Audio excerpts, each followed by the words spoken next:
रमजान में सहरी करने से पहले बीवी को गले लगाना क्यों जरूरी है? बीवी से हमबिस्तरी करना क्यों जरूरी है? आखिर ये सब करने से खुश नसीबी मुकद्दर क्यों बन जाती है? आखिर ऐसा करने से अल्लाह ताला बहुत ज्यादा खुश क्यों होता है? मेरे इस्लामी भाइयों, क्या तुम जानते हो कि रमजान में सहरी से पहले बीवी को गले लगाना क्यों जरूरी है?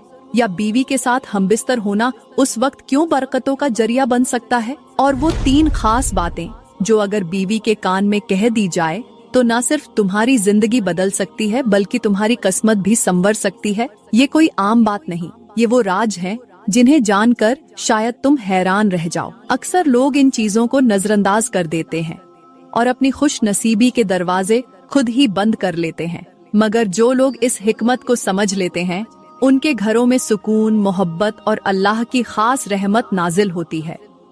अगर तुम भी इन राजों को जानना चाहते हो तो इस वीडियो को आखिर तक देखो, क्योंकि जो मैं बताने वाली हूँ वो तुम्हारी सोच से कहीं ज्यादा कीमती है। मेरे मोहतरम भाइयों, क्या तुमने कभी सोचा है कि कुछ औरतें ऐसी भी होती हैं जिनके दिल में रमजान की हुर्मत का कोई लिहाज नहीं होता? वो दिन भर इबादत का लिबादा ओढ़े रखती है, मगर जैसे ही रात की तारीकी छा जाती है तो उनके अंदर की बेकरारी उन्हें ऐसे रास्ते पर ले जाती है जहाँ हलाल और हराम की तमीज खत्म हो जाती है। इन औरतों के जज्बात उन पर गालिब आ जाते हैं और उनके नफ्स की आग उन्हें इस कदर बेचैन कर देती है कि वो नादान शौहर के सब्र और तकवा की आजमाइश लेने लगती है।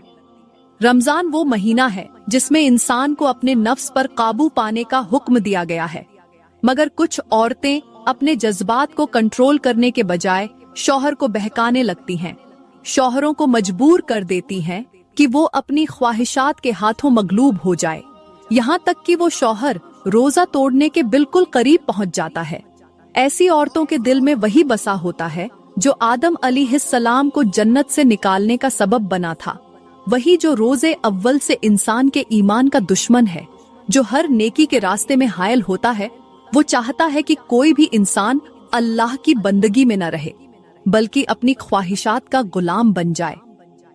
ये शैतान है जो ऐसी औरतों की रगों में खून की तरह दौड़ रहा होता है, उन्हें बहकाता है, उनके दिल में वसवसे डालता है, उनके नफ्स को भड़काता है और उन्हें उस राह पर डाल देता है जहां ना हलाल की परवाह रहती है और ना ही रमजान के तकद्दुस का एहसास।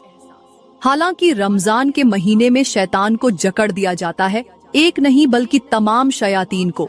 अल्लाह ताला का फरमान है कि रमजान की आमद पर सरकश शयातीन कैद कर दिए जाते हैं, जन्नत के दरवाजे खोल दिए जाते हैं और जहन्नम के दरवाजे बंद कर दिए जाते हैं।